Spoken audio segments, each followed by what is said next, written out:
말씀을 전하기 전에 오늘은 무조건입니다. 저 뒤에 카드 있죠? 이름 다 적으셨죠? 세 분. 가장 사랑하는 사람, 가장 급한 사람, 그리고 절대 안 될 것 같은 사람. 그리고 세 명을 꼭 쓰셔야 돼요. 안 쓰신 분 시간 드릴게요. 오늘은 저거 쓰지 않으면 진행을 할 수 없어요. 설교 자체가 의미가 없어요. 빨리 써주십시오. 시간 드리겠습니다. 다 쓰셨던 거죠? 인원 파악할 거예요. 인원 파악해서 몇 개 있는지 하나님께서 보실 거예요.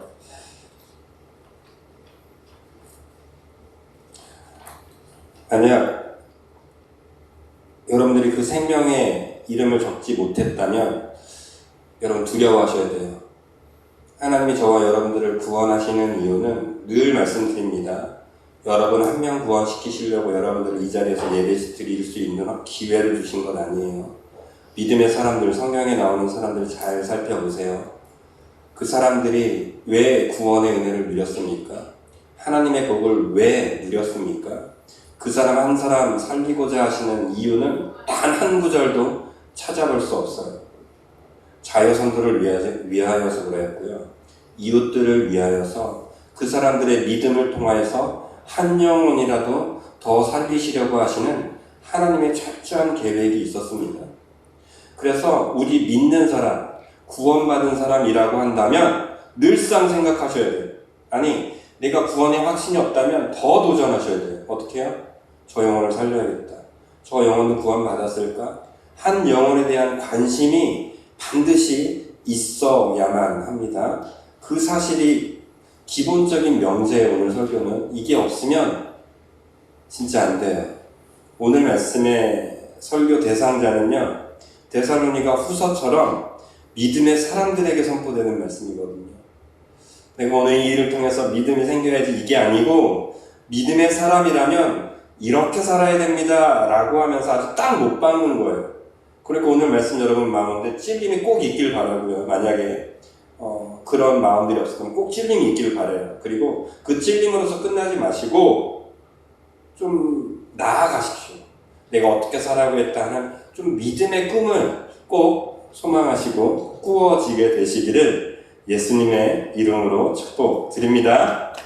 다시 한번요.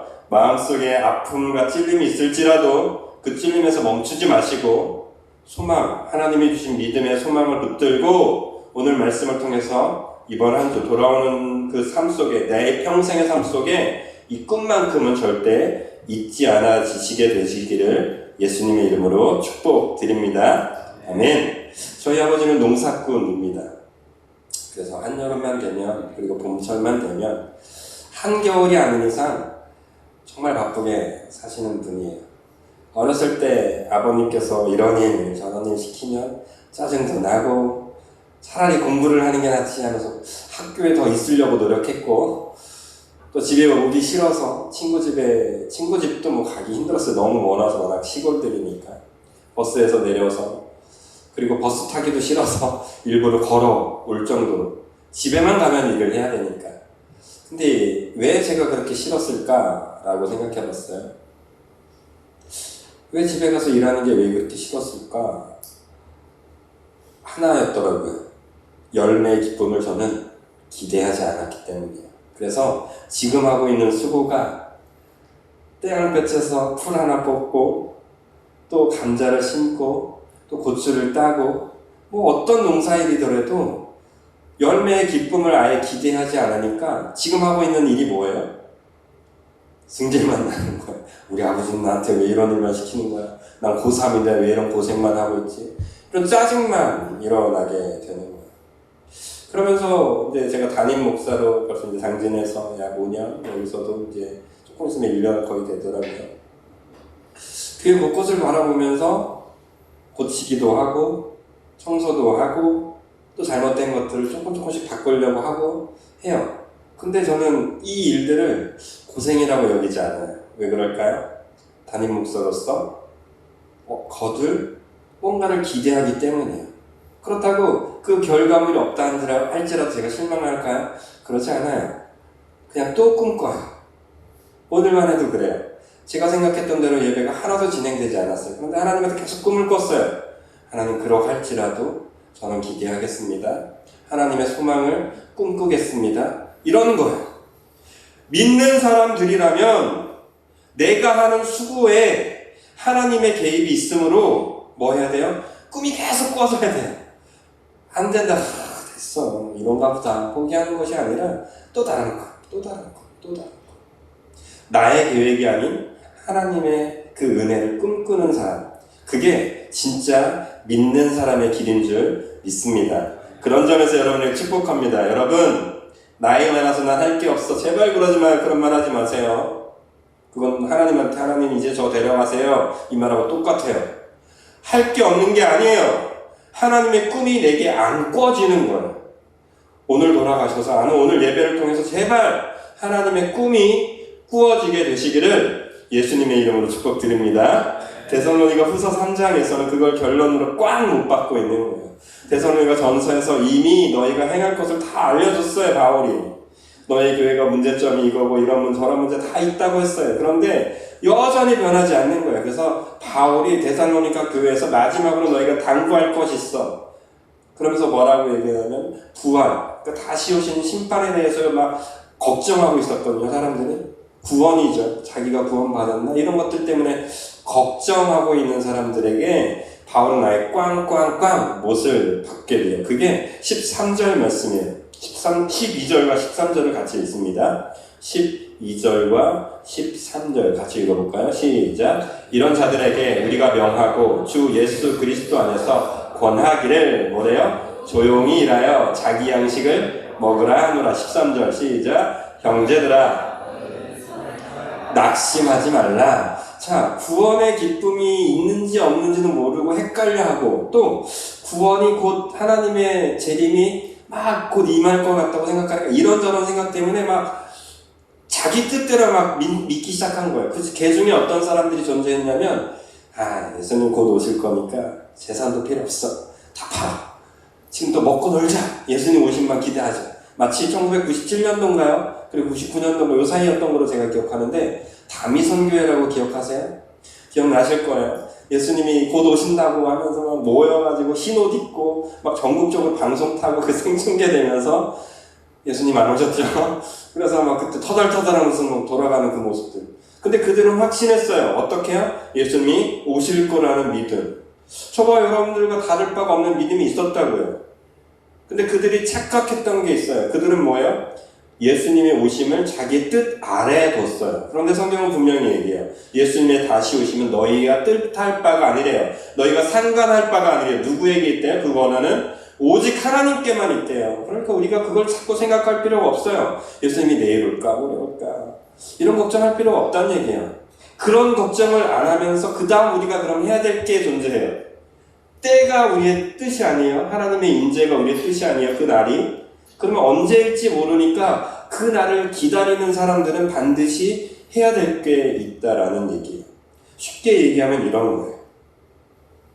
추수감사주일이죠. 저희 아버지는 농사꾼이라고 했어요. 저는 1년 365일을 일하더라도 기대하지 않았어요. 뭐를요? 열매를. 그러니까 봄이든 여름이든 가을이든 겨울이든 일을 할 때마다 불만투성이었던 거예요. 그런데 아버지는 뭘 기대하셨을까요?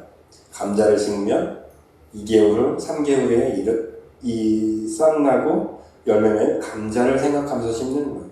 일손이 부족하니까 저를 부르는 거예요. 또 벼농사를 질 때는요.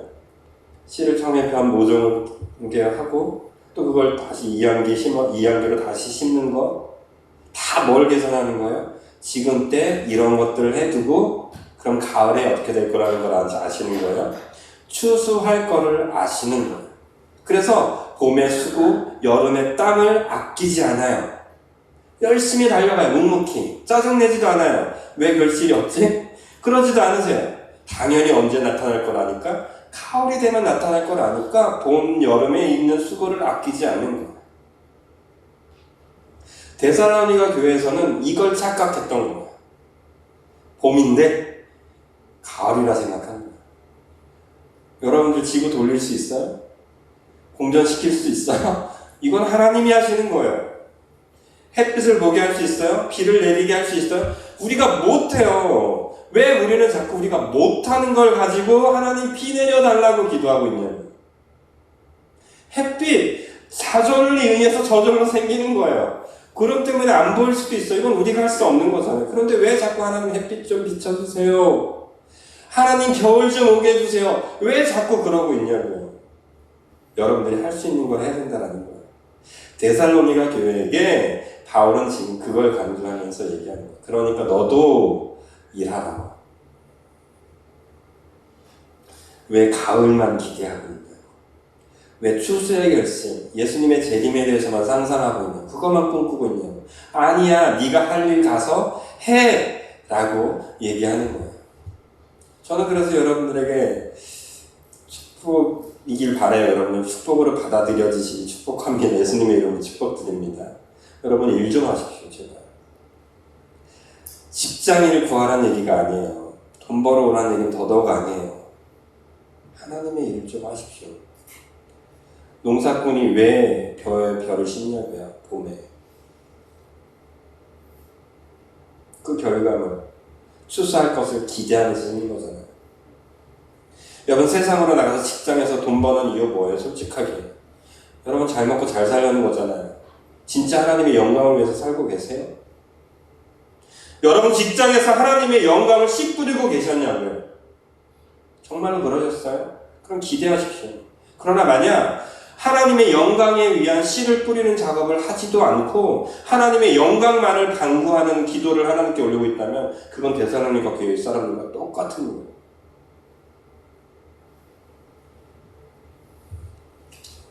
어렸을 때 국민학교, 전 초등학교로 강조하고 있는데 잘 생각해보면 국민학교가 맞는 것 같아요. 국민학교를 다녔어요. 그때는 교실 청소도 할 뿐만 아니라 운동장에 풀도 막 뽑았어요. 그리고 가을쯤 되면 뭐도 했어요? 다 아시죠? 모르는 것처럼 왜 뻔뻔하게 계세요? 운동장에 있는 낙엽들을 쓸어 모으곤 했습니다. 가을만 되면 승질나는 게 있어요. 아무리 쓸어도 이 나뭇잎은 끝이 안 나요. 희한해요. 어제도 썰고 오늘도 썰어도 어떻게 해요? 계속 쌓여있어요. 그러면 그 중에 좀 똑똑하다고 하는 친구들이 뭘 하기 시작해요? 나무를 때리기 시작해요. 흔들어서 빨리 떨어뜨리려고. 근데 그게 되나요? 그 다음날 가면 또 있어. 희한하죠. 때가 돼야 다 떨어지는 건데 우리는 뭐 하고 있어요? 막 발로 차서 떨어뜨리고 나무를 흔들어서 떨어뜨리고. 물론 조금 더 많이 떨어지긴 하겠죠. 제가 말씀드리는 요지가 뭔지 아시죠? 여러분들 아무리 흔들어도 안 떨어져요. 때가 되고 추워지면 나무는 저절로 어떻게 해요? 떨어뜨리게 돼 있는 거예요. 우리가 하나님의 일을 할 때 하나님 지금 데살로니가 교회에게 바울이 선포하는 너희가 그 일을 행하라 라고 하는 것은 요 차이가 있어요. 여러분들이 직장생활, 직장인을 열심히 하라, 가정에서 아이를 열심히 돌봐라, 이것도 일이지만 하나님의 때에 맞는 일, 그것을 어떻게 해요? 감사함으로 그냥 하는 거예요. 지금 때가 됐으니까 이 일을 하는 거예요. 하나님의 때가 지금이겠네. 그냥 하는 거예요. 누가복음 21장 말씀을 여러분들에게 제가 평양 본문으로 드렸죠. 누가복음 21장에서는 그 부활 계속 얘기하고 있어요. 21장 17절, 18절, 19절 이렇게 제가 읽어드리도록 하겠습니다. 누가복음 21장 17절, 18절, 19절 제가 읽어드립니다. 또 너희가 내 이름으로 말미암아 모든 사람에게 미움을 받을 것이나 너희 머리털 하나도 상하지 아니하리라. 너희의 인내로 너희 영혼을 얻으리라. 아멘. 이 말씀은 부활에 대한 이전에 쭉 얘기를 해요. 예수님의 재림에 대해서 똑같아요. 데살로니가 그 상황, 이 사람들이 궁금해했던 일들을 누가복음에서 예수님의 제자들 그리고 궁금해했던 사람들에게 지금 얘기해주고 있어요. 근데 그들도 착각했던 것 같아요. 예수님의 재림에 대해서. 그러니까 그게 아니야. 예수님의 나의 재림이 있을 때까지는 이런저런 일들이 있을 거야.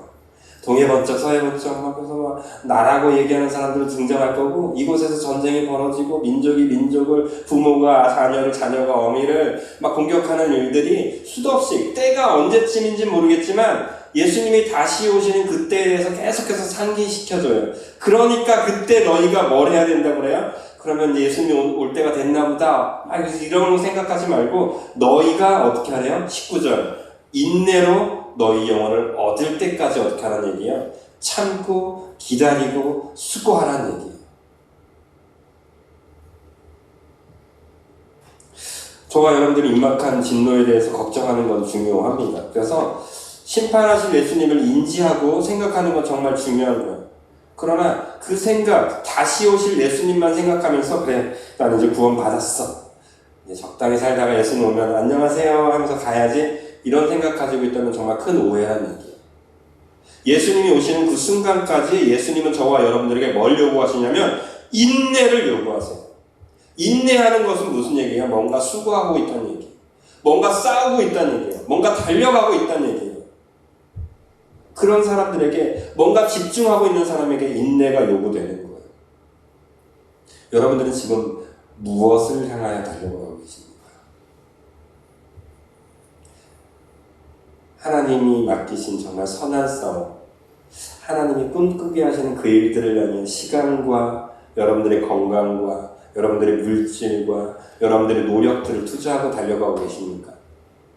아니면 그냥 시간 되었으니까 밥 먹고, 시간 됐으니까 직장 가고, 시간 됐으니까 자고, 시간 됐네 일어나고, 아무 의미 없는, 그냥 재림의 그날만 그냥 아무 생각 없이 기다리는 사람입니까?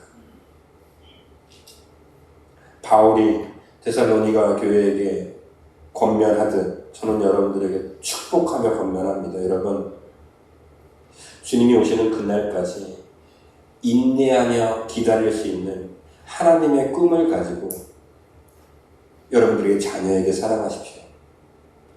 직장에 가서서도요, 하나님을 믿는 사람으로서 하나님의 씨앗을 뿌리기 위해 혹은 잘 가꾸기 위해 노력하는 그 인내의 삶을 살아내십시오.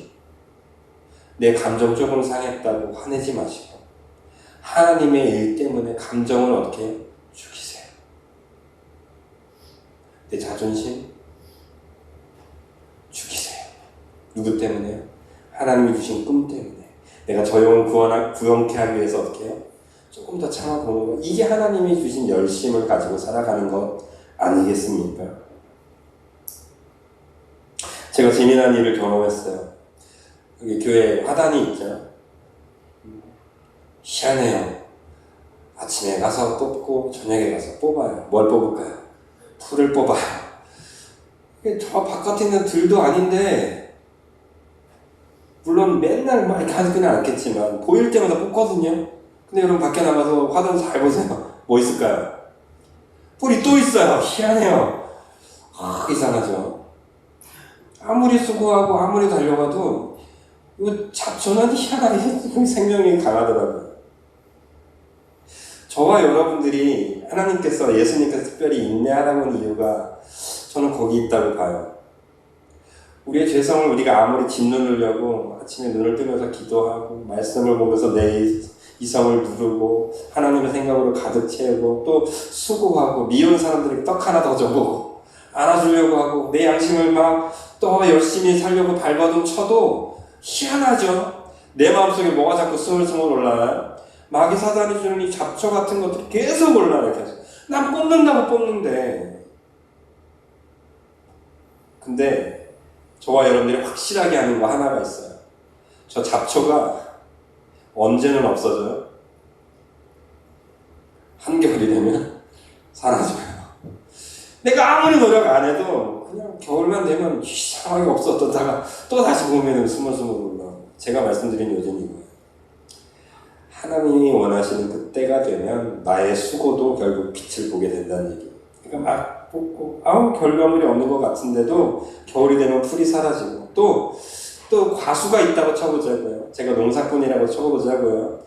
봄 내내 여름 내내 수고해도 막 요만한 과일밖에 없는 것 같고 또 과일도 이쁘지도 않은 것 같아도 때가 되면 나의 수고의 결실이 어떻게 돼요?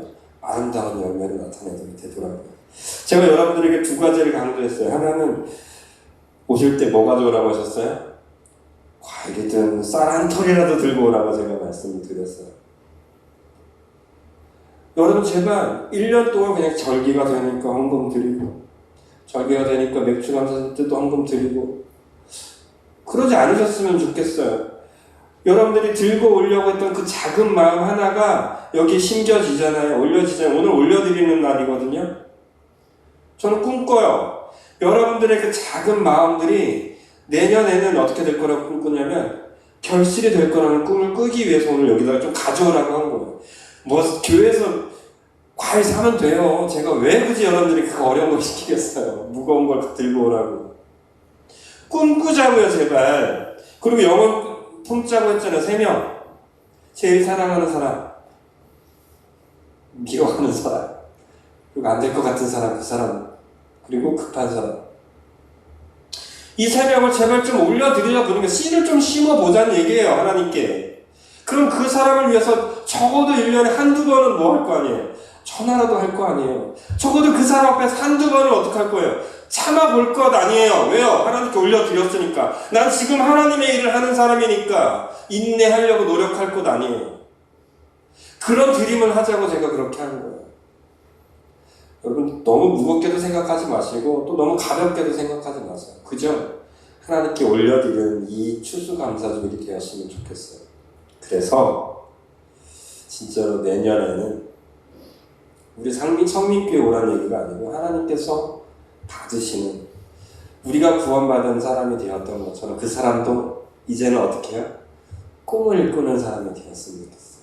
이번 다니엘 기도회를 통해서 제가 되게 키포인트 되는 단어 하나가 들렸어요. 신앙도 다단계라는 말. 놀랍더라고요. 저는 그 비밀을 이해를 예전에 들었던 것 같은데 크게 와닿지 않았는데 저는 한 영혼을 구원했는데 이 영혼이 저와 똑같은 그리스도인이면 이 영혼도 뭘 거예요? 꿈을 꾸는 거예요. 어떤 꿈? 한 영혼을 구하는 꿈. 그럼 그 영혼도 한 영혼을 구할 것 아니에요? 열매가 있을 것 아니에요? 그럼 나는 10년, 20년, 30년이 지나면 나는 한 명밖에 못했는데 이 한 명이 어떻게 돼요? 수천, 수만 그런 사람이 될 수도 있겠더라고요. 이 다단계 꼭지점에 내가 있다면 문제는 다단계 꼭지점의 끝에 내가 있으면 안 돼요. 그쵸? 죽도록 수고만 하고 마니까. 그래서 여러분들이 기도하셔야 돼요. 하나님 조금만 더 있다 오세요.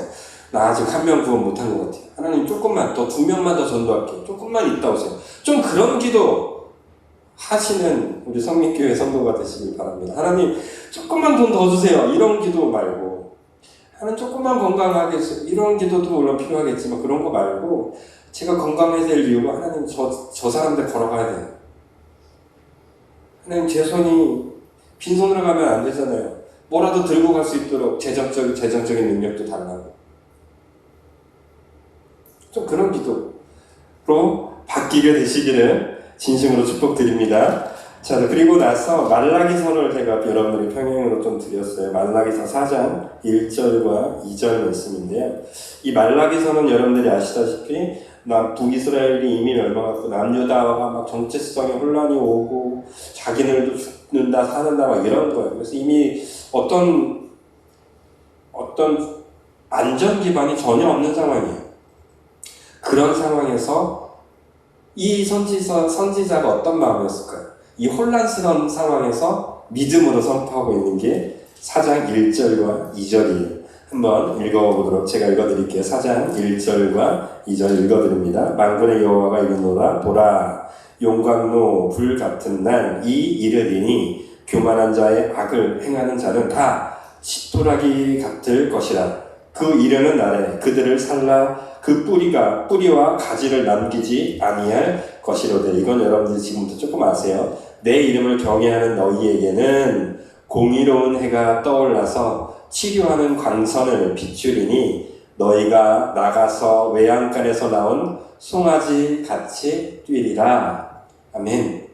사회적 전반적인 분위기는 이미 망해가는 나라예요. 근데 말라기 선지자는 어떻게 해요? 상황은 이래요. 그 불같은 심판들이 임할 거래요. 그러나 하나님의 심판 가운데 뭐가 있네요? 치료하는 강선도 같이 임할 거래요.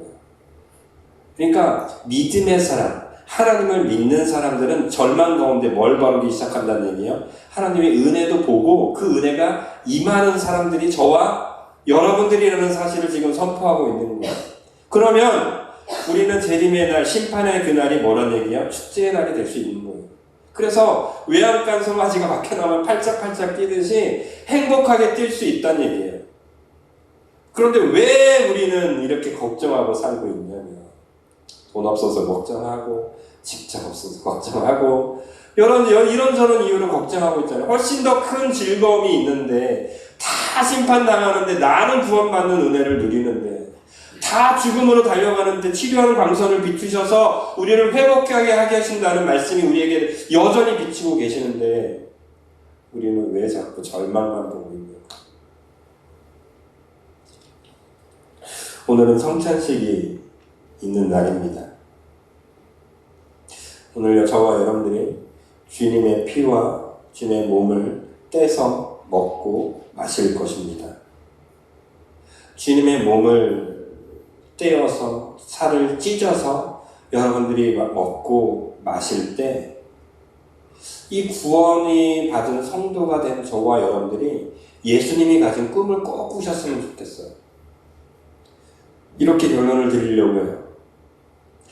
예수님께서 만약 중간 과정 다 띄워먹고 예수님 나 태어났다 베들레헴 와 해서 막 사람들이 막 천사들의 노래가 막 박수 막 쳤어.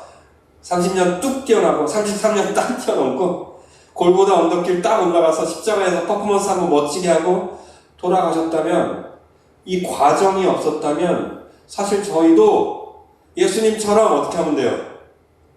마지막에 예수님이 오시는 그날 저 예수님 믿을게요 이러면 또 돼요. 왜? 예수님도 그렇게 사시다 가셨으니까 퍼포먼스 멋지게 한번 딱 하고 돌아가셨으니까 우리도 마지막에 저 예수님 믿을게요 이 한마디만 하면 돼요. 근데 예수님께서도 30년 동안의 삶을 똑같이 샀어요. 우리 인간의 삶을. 그리고 3년 반 동안의 삶을 고난과 사람과 부딪혀 가면서 때로는 기적도 베풀고 귀신도 내어쫓으면서 그리고 골고다 언덕길을 시작과 끝까지 그 수많은 고초를 어떻게 했어요? 다 당하면서 걸어가셨어요. 무슨 얘기예요? 예수님이 이 땅에 오셔서 계속 일하셨다는 얘기예요. 사람이 해야 될 일들, 자기가 해야 될 일들을 계속 해내셨어요. 그리고 어떻게 해요? 죽음의 길까지도 끝까지 걸어가셨다면 저와 여러분들이 해야 될 일도 명확합니다. 주님이 저와 여러분들을 데려가시는 그날까지 어떻게 해야 돼요? 하나님이 맡기신 일들을 끝까지 해야 된다는 얘기예요. 하나님 데려가세요. 그런 말 하지 마시고 쓸모 없어질 때까지 저 좀 써주세요. 그렇게 기도하십시오. 저 십자가에서 내가 달려 죽을 수 있는 믿음이 있기까지 저를 사용해 주시옵소서. 그 믿음이 없다면 어떻게 해요? 좀 달라고 기도하십시오. 그리고 추수감사주일이에요.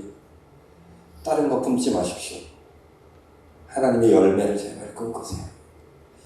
아까 서두에 제가 말씀드렸어요. 일만 하면 괴롭기만 해요. 일은 어쩔 수 없이 해야 된다면 예수님이 어쩔 수 없이 일을 갈았다고 너희도 일하라고 얘기하신다면 이제 저와 여러분들은 뭘 꿈꿔야 돼요? 열매를 좀 꿈꿔보세요. 상상해 보시라는 얘기예요. 거룩한 상상. 저 원수도 변할 수 있겠지? 행복하지 않으세요? 아내가 남편이 변한 걸 상상해보세요. 남편이 아내의 바뀐 모습을 상상해보세요. 근데 이게 개꿈이 아니고 하나님이 하실 거라는 기대를 해보라는 얘기예요. 그리고 정말 급한 영혼들, 곧 하나님께서 부르실 만한 영혼들, 그 영혼이 마지막에 하나님을 찬양할 수 있는 영혼을 꿈꾸세요. 그럼 얼마 조금 있으면 그 영혼이 정말 하나님께서 데려가실 때 여러분 볼 거 아니냐. 아, 진짜 하나님께서 데려가셨네. 이 꿈. 그리고 가장 사랑하는 사람, 가장 기다렸던 사람이 돌아오는 걸 꿈꿔보세요. 행복하지 않으세요? 그럼 수고가 아깝지 않을까요? 아깝지 않지 않을까요? 나의 가는 길이라는 찬양이 있습니다. 지금 반주자가 없어서 그냥 불러드릴게요. 가사 좀 띄워주세요. 제가 정말 좋아하는 찬양이에요. 먼저 같이, 혹시 아시는 분들이 있다면 같이 불러봤으면 좋겠어요. 나의 가는 길 주님 인도하시네. 그는 보이지 않아도 날 위해 일하시네. 주 나의 인도자 항상 함께 하시네. 사랑과 힘 베푸시며 인도하시네.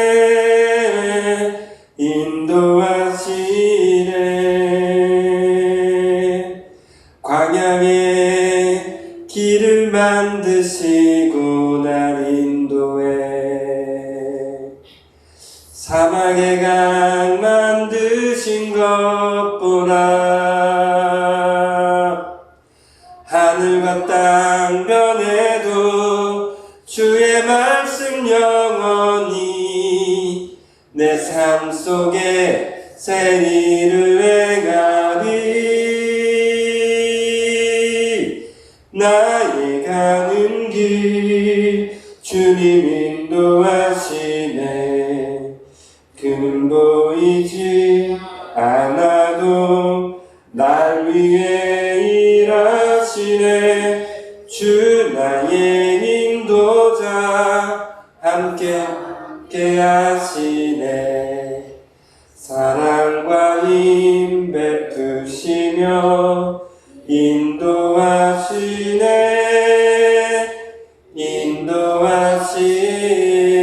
인도하시네. 제가 이 찬양을 고등학교 때였던가요? 그때쯤 불렀어요. 막막했던 제 미래, 시골 촌뜨기, 대학교도 갈 수 있을 수 없는 성적, 능력, 저를 너무 잘하니까 예수님을 만났더니 제가 보이더라고요. 그전엔 무슨 자신감인지 그냥 근거 없이 잘 놀았던 것 같고요. 예수님을 알았더니 제 현실이 보였어요. 그런데 그러면서 동시에 제 현실이 보이지만 동시에 꿈이 꿔지더라고요. 이런 나를 사용하시는 하나님을 기대하게 되더라고요. 그러니까 공부를 하게 되죠. 기대하니까. 해도 안 될 걸 알아요. 내 능력으로는. 그런데 하나님이 행하실 걸 아니까 공부를 하게 되었고 시도를 하게 되더라고요. 근데 놀라운 건 그 저의 작은 시도에, 그 작게 노력했던 거에 하나님의 놀라우신 은혜가 툭 떨어지더라고요. 농사꾼이 아무리 열심히 일을 해도 태풍 한번 오면 다 사라져요. 또 농사꾼이 좀 게을러도 날씨가 좋고 좋은 환경이 만들어지기만 하면 또 농사의 아름다운 열매가 맺어지기도 해요. 그러니까 하나님의 은혜가 훨씬 더 큰 거예요. 그러니까 여러분 감사해야 돼요. 나는 보잘것 없잖아요, 솔직히. 안 그러세요? 여러분 대단하세요? 소장선 목사 대단하지 않아요. 그러니까 더 감사한 거예요. 왜요? 하나님이 더 큰 은혜가 임하거든요. 이런 사람도 써서 은혜를 주시거든요. 내가 보잘것 없다고 여겨주세요? 아니에요. 하나님 더 큰 은혜 허락하셔서 하나님의 일을, 하나님의 열매를 반드시 거두세요. 그것을 바라보시면서 내가 해야 될 일들을 꼭 해내시고 또 오늘 해야 될 수고를 꼭 하시게 되시기를 예수님의 이름으로 축복드립니다. 12절 말씀 보니까 12절 이런 자들에게 우리가 명하고 주 예수 그리스도 안에서 권하기를 뭐래요? 조용히 일하여 조용히 일하여. 시끄러워 이래 이 말이에요. 야 그렇지만 이런저런 핑계대지만 네가 할 일 해. 지금 그렇게 얘기하는 거예요. 그리고 나서 뒤에 조용히 일하여 뭐라 그래요? 자기 양심으로 그래요. 솔직히 지금까지 저와 여러분 부모님의 신앙으로 먹고 살았잖아요. 수장선 목사도 똑같아요. 저희 부모님의 신앙으로 먹고 살았어요. 맞아요. 제 길은 저희 부모님의 믿음 때문이었고 그 기도 때문이었다는 거 인정합니다. 그런데 이제부터는 하나님의 말씀을 들은 지금부터는 이제 누구의 열매가 되어야 돼요? 누구의 양식으로 여러분들의 자녀가 먹어야겠냐고요? 누구의 양식으로 저와 여러분들이 살아가야겠냐고요? 이제는 저와 여러분들이 심은 그 씨앗의 열매를 가지고 좀 먹어야 되지 않겠습니까? 우리 성민교회가 심은 씨앗, 지금 심은 씨앗, 내년에 먹을 수 있는 것처럼 오늘 일합시다. 오늘 제발. 내일로 미루지 마시고 모레로 미루지 마시고. 그래서 하나님이 허락하신 여러분들의 수고, 여러분들의 눈물, 여러분들의 땀방울이 있는 그 열매, 그 은혜가 양식이 되어서 여러분들을 먹이시는 그 은혜만 누리게 되시길 예수님의 이름으로 축복드립니다.